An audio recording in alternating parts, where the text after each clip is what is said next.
The box was sitting on the very top shelf, so high it almost blended into the ceiling. Not resting, perched, like it didn't want to be touched. Only one dusty corner stuck out, just enough for the eye to catch. When Susan saw it, something inside her stopped. It wasn't curiosity.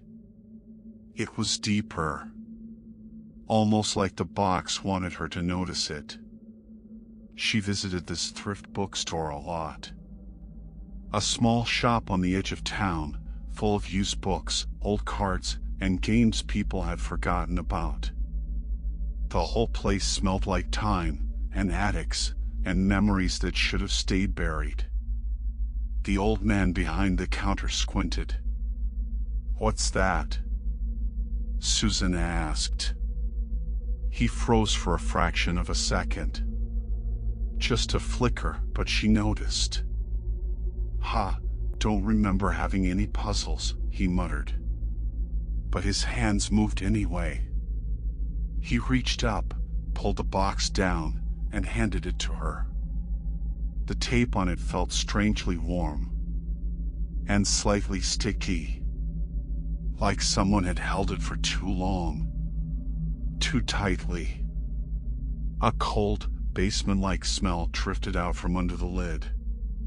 On the top, scratched in uneven lines, were the words, "The strangest puzzle in the world." The picture had been scraped off completely. Only one tiny colorful corner remained. And it felt familiar. Uncomfortably familiar. On the side, someone had scribbled a price with a shaking hand. $2. Susan paid, stepped outside, and felt the box heating her palm, as if something alive was beating faintly inside. At home, she pushed everything off her desk in one motion. Notebooks, stickers, candy wrappers, all gone. The tape was old, yellow, and unbelievably strong. She had to cut it open with a kitchen knife. The blade slid through it with a sound disturbingly similar to cutting skin. When the lid finally opened, a freezing breath of stale air leaked out, like from a basement. No one had entered in decades, but the puzzle pieces inside looked brand new. Shiny. Smooth. Too smooth. And beneath that smoothness, her fingers felt something else. A faint tackiness, like dried sweat on plastic. She began sorting the pieces. A corner of a window. A face. A lock of brown hair. And a patterned background. A pattern she knew. Susan leaned in, heart thudding once, sharply. Those were her bedroom wallpapers. Same faded white. Same tiny floral texture. Same corner stain. All the pieces were picture side up now. The room felt colder. The clock read 8:15 p.m. She stood, grabbed a quick sandwich. But in the kitchen she kept feeling watched. Every shift of her eyes caught movement behind her. But nothing was there. Back at the desk, she continued. The window pieces. The wallpaper pieces. The dark brown shadows. Soon the frame of the puzzle was done. And the picture inside the frame. It was a room. Her room. Not similar. Not reminded her of. But exact, down to the inches. A chill wrapped around her shoulders. The clock now said 9:33 p.m. Outside her window, night stared back like a living thing. A thick, heavy night that pressed against the glass. She pulled the curtain shut, but the feeling of being watched didn't move.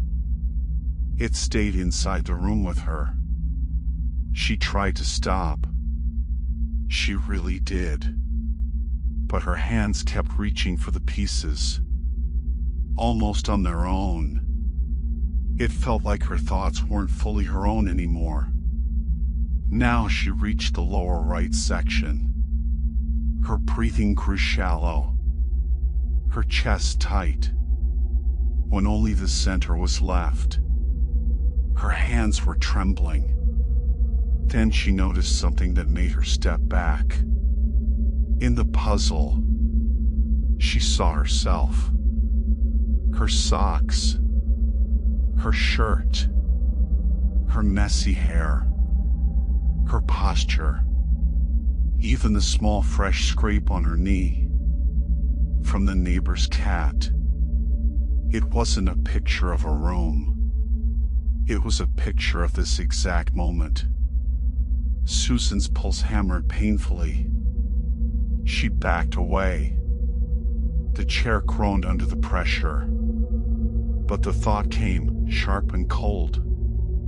If I don't finish it now, whatever's in the center will wait for me anyway. She sat, slowly, forcing breath into her lungs. Piece by piece she filled the center. There was the table. There she was assembling the puzzle. Her face twisted in panic she hadn't realized she was wearing. 2 pieces left. Susan raised her eyes to the window. Her curtain was still there, hanging, still. But in the puzzle, it was gone. Instead, there was the open night. Too dark, too deep, and the moon, way too low, way too big. Wrong. She placed the next to last piece. It showed half a face. Not human. Her fingers shook violently as she picked up the last piece. Click. The puzzle completed. And the face staring at her from the window was ancient, starving, patient.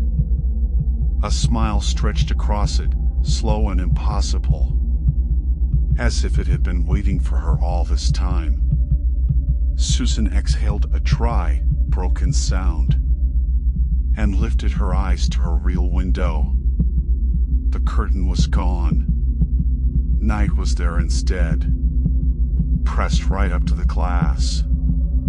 And under the swollen, perfect moon, the same face was waiting, smiling, watching her.